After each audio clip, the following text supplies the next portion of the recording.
Picture this. You're a Roman senator. You've spent the morning rehearsing your words, trimming your toga, practicing the exact angle of your bow, because today you've been summoned to dine with the most powerful man in the world. You should be honored, grateful even, but your hands are sweating, your heart is racing, because this man, this god emperor you're about to face, has murdered men for blinking at the wrong moment. He's laughed while families were torn apart for his amusement, and tonight, you're sitting at his table. As you enter the dining hall, it's not the gold or the marble that catches your eye. It's the horse. Yes, the horse. Draped in purple cloth and adorned with pearls, it stands beside the emperor's throne. A slave offers it fruit from a silver tray. Another fans it gently with ostrich feathers. And when you take your seat, you're instructed to toast the animal. Because this is Incitatus, and tomorrow he will be named a senator of Rome. And the worst part? That's not even close to the most disturbing thing Caligula ever did. To understand how Rome ended up here, a piazza bowing before a horse and pretending it made sense, we have to go back, not to Caligula's reign, but to the bloody poisoned roots of his life. He was born Gaius Julius Caesar Germanicus, named after his famous father, a beloved general who was seen as the future of Rome. His mother, Agrippina the Elder, was the granddaughter of Augustus himself. Young Gaius had the pedigree of a god, and he was adored by the legions. As a child, they dressed him in tiny armor and boots, calling him Caligula, or Little Boots. It was a joke, a term of affection. No one was laughing later, because the boy they once coddled grew up to become one of the most terrifying men history has ever recorded. And the transformation didn't happen in peace. It happened under the most twisted mentorship imaginable, the Emperor Tiberius. After his father died, likely poisoned by political enemies, Caligula's family fell from grace. His mother was exiled. 2 of his brothers were imprisoned and starved to death. But Caligula? He was summoned to live with Tiberius, who by then had abandoned Rome for the island of Capri. Capri was paradise on the surface. Villas overlooking turquoise seas, marble statues, lush gardens, endless banquets. But behind the walls, it was a place of nightmares. Tiberius, once a soldier statesman, had become a recluse and a predator. Ancient sources describe him keeping a coterie of abused boys, conducting sadistic rituals, and executing guests who displeased him, throwing them off cliffs into the sea. His paranoia was legendary. He trusted no one. And into this world of cruelty and silence walked teenage Caligula. He learned quickly. He kept quiet. He watched. He didn't mourn out loud when his mother died in exile or when his brothers vanished from their cells. He survived by smiling, by nodding, by pretending not to feel. By the time Tiberius died, or was murdered as some claimed, Caligula was the last one standing, and he knew it. When he returned to Rome and was named emperor in 37 AD, the city erupted in joy. The people adored him. He was young, handsome, the son of Germanicus, the promise of a brighter future. He gave bonuses to the guards, pardoned prisoners, hosted games and feasts. The Senate sang his praises. The streets were filled with chants of, "Hail Caesar!" For a moment it felt like the dawn of a golden age. But it didn't last. Within a year, Caligula fell violently ill. Some said it was poison, others whispered it was a curse. Whatever it was, he hovered near death for weeks. Rome held its breath. And when he recovered, something had changed. The man who emerged from that sickbed was not the same smiling youth they had cheered for. He was colder now, more distant, more theatrical. He laughed too hard, grew angry too fast.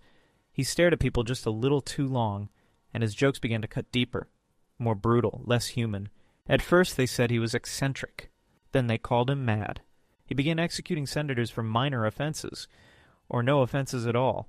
He told the court he wanted Rome to remember what true fear felt like. He summoned men to dinner and had them stabbed between courses. He stared into their eyes as they died, and then raised a toast. He told others he could have them strangled on a whim, and no one would stop him. He wasn't wrong, because by then, he wasn't just the emperor. He was a god, or at least that's what he began to claim. He ordered temples built in his honor. Statues of Jupiter were altered to resemble him. He walked through the forum dressed as Apollo, as Mercury, as Mars. Sometimes he would arrive in the Senate chamber in full armor and demand that senators kneel, not to him as ruler, but to him as a deity.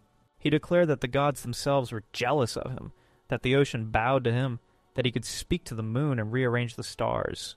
The Senate, spineless and afraid, played along. They praised his divinity, wrote poems in his honor. One senator wept as he called Caligula the dawn bringer, the flame of Olympus, the thunder of Rome. Caligula gave him a gift, then had him executed for insincerity. But for all of his divine claims, all the cruelty and chaos, nothing shook Rome like what came next. Because in the middle of all this madness, Caligula began pouring imperial funds into a strange new project. A stable. A palace-sized stable. Built from marble, lined with silk, staffed with servants, decorated with ivory troughs and golden feed buckets. It was for his horse, Incitatus. And when Rome asked why, Caligula gave them the answer with a smile. He is to be senator. At first they thought it was a joke. A sick private joke between the emperor and himself. When Caligula began lavishing his horse with gifts, not just apples or garlands, but a villa, a staff, and custom-made furniture, Rome didn't know whether to laugh or tremble. The horse, Incitatus, slept on cushions dyed imperial purple. He drank from goblets crafted by the same goldsmiths who served the Senate. His name appeared on guest lists before consuls. And his stable? Soundproofed, to protect his sleep from common noise. The aristocracy whispered that Caligula had lost his mind. But the smarter ones knew better. He hadn't lost it. He was weaponizing it. Because the moment Caligula publicly declared that Incitatus would be made senator, it became clear this wasn't insanity. This was humiliation as politics. To understand the horror of that act, you have to understand the Senate. It was once the most powerful institution in Rome, the body that guided emperors, shaped laws, defended tradition. Men killed for seats in the Senate. They bled on battlefields for a chance to be heard in that chamber. But under Caligula, they bowed to a horse. He would lead Incitatus to formal events, draped in jewels and silks, and seat him beside Rome's most senior statesman. They were told to greet the animal with reverence. When it neighed, some claimed to hear divine approval. Priests even began to wonder aloud if the horse might be blessed by the gods. They knew it was absurd. That wasn't the point. The point was obedience. If Caligula said a horse could govern Rome, then it could. And if you laughed, you might be next. Why did he do it? Some historians say he was mocking the Senate, showing them how little he thought of their role, that any beast could replace them, that they had become so cowardly, so sycophantic, that they'd smile even while being degraded. Others believe it was darker than mockery, that Caligula genuinely saw Incitatus as purer, more noble, more deserving of power than the corrupt, trembling men who surrounded him. A horse wouldn't betray him. A horse wouldn't whisper treason. A horse wouldn't look away when he declared himself a god. There's even the suggestion that, in his twisted mind, the horse was a reflection of himself. A silent creature worshipped, fed, pampered, feared. But maybe the truth is even simpler. Maybe Caligula was testing how far reality could stretch before it snapped, and Rome was bending. By now, statues of Caligula had replaced those of Mars and Jupiter. Coins bore his image as a sun god. Children were taught that he controlled the moon, and public ceremonies had transformed into bizarre performances. Senators crawling on the floor, priests offering wine to statues of Caligula, slaves chanting his name in rhythms that imitated divine hymns. Even the most sacred traditions became tools in his theater. He declared himself the high priest of Jupiter, then entered the temple, beheaded the statue, and replaced its face with his own. The priests choked back their outrage. The people crossed themselves in fear. He ordered temples to Diana, Apollo, even Isis to carry his image on their altars. When a group of priests hesitated, he had their tongues cut out. They were later seen in public, still performing the rituals, bleeding silently. Rome was no longer ruled by laws or logic. It was ruled by a story, a myth, a waking dream narrated by a madman, and everyone else was a character in it. Then came the war with the sea. One morning, without warning, Caligula assembled thousands of troops along the coast. He wore armor of silver and silk. The generals thought it was an invasion, a campaign into Britannia. Morale soared. Soldiers chanted his name. But when they reached the shoreline, Caligula ordered them to attack the ocean. They lined up, raised their spears, and charged the waves. No enemy appeared. There was no battle. Just the sound of Roman sandals splashing into surf. After several hours of meaningless combat, Caligula declared victory. He ordered his men to collect seashells, calling them spoils from Neptune. He had a triumph in Rome, parading through the streets with chariots full of shells. And once again, no one dared to question it. What makes this terrifying is not just what Caligula did, but what he proved. That reality could be broken. That if a lie was big enough, bizarre enough, and enforced by enough fear, it would become law. A horse could be a senator. A madman could be a god. A wave could be an enemy. And the people would cheer, salute, and pray. Because the alternative, resisting, meant death. Imagine this. You're a senator's wife. You've been invited to a private dinner at the imperial palace. A rare honor. The invitation came sealed with gold thread. Your husband tells you to smile, to say nothing unnecessary, and most of all, never speak unless spoken to. When you arrive, the table is set like something out of Olympus. Platters of roasted peacock, goblets overflowing with dark wine, musicians playing in the shadows. But all the beauty fades the moment he enters. Caligula, draped in white and gold, his eyes scanning the room like a predator. His voice soft, pleasant, too pleasant. You know that tone by now. It's the one he uses before something dies. He walks past your husband and stops in front of you. He looks you over and, slowly, then turns to your husband and says casually, "I'll be borrowing your wife tonight." And just like that, you're his. These weren't isolated acts. Caligula used intimacy as another extension of domination. He slept with senators' wives, sometimes in front of them. Other times he brought the women back the next day and gave graphic reviews of their performance, laughing as the men tried to hide their shame. But this wasn't about lust. It was about humiliation. He broke people by touching what they loved, then forcing them to thank him for it. He demanded not only their obedience, but their gratitude. He wanted them not just to suffer, but to smile through it. He built what some historians now call the pleasure palace, an annex within the imperial grounds, decorated in flowers, silk, and gold leaf. But beneath the surface, it was a factory of terror. High-ranking women were brought in, dressed in goddess costumes, and forced to dance or serve wine while Caligula watched from behind a curtain. Some were made to crawl. Others were tied with garlands and told to sing prayers. Those who cried too much were punished. Those who smiled too little, executed. He took the temple priestesses of Vesta, sworn as virgins of sacred fire, and turned them into his private entertainment. The most sacred women in Rome, used as objects in games of power. And he didn't stop there. Caligula held dinners of death. Guests were summoned in the evening, unaware they'd been marked. They ate beside Caligula under candlelight, made jokes, drank wine, even toasted their host. Then after the meal they were escorted quietly into side chambers and strangled. Sometimes their heads were sent back to the table as the next course. He said it reminded people to eat with appreciation. Other times he simply walked into a gathering, pointed to a man at random, and said, "Execute him. He's too quiet."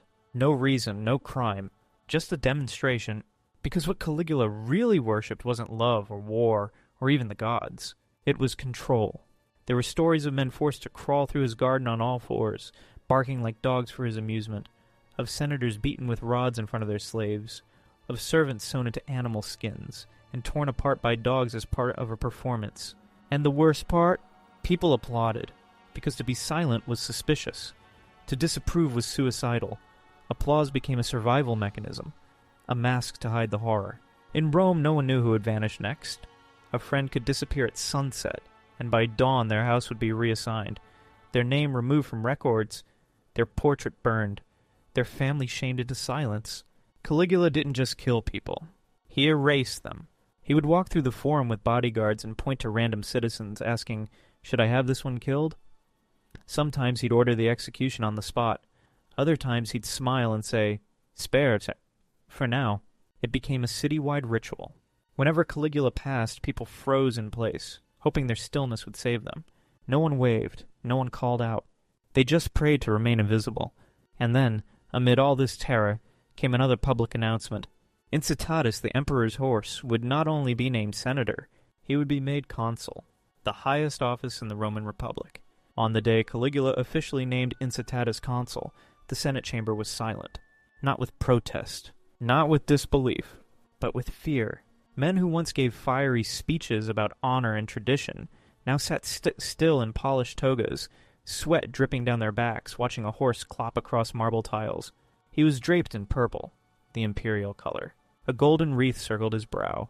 2 slaves fanned his flanks, while another held a scroll as if awaiting his vote. No one laughed, because in Caligula's Rome, the moment you stopped playing along was the moment you stopped breathing. Let's be clear, the title of consul was not ceremonial. It was, in theory, the highest office in the Republic. Even under the emperors, the position retained a symbolic authority, representing centuries of Roman legal tradition, military power, and civic virtue. And now, that title belonged to a horse. But the horror wasn't just in the act. It was in what it meant. Because this wasn't Caligula making fun of Rome. It was Caligula rewriting Rome. The senators, some of them descended from like Scipio and Cicero, were forced to debate legislation in the presence of an animal. When Incitatus neighed, courtiers whispered that it was a vote in favor. When he stomped his hoof, they called it a veto.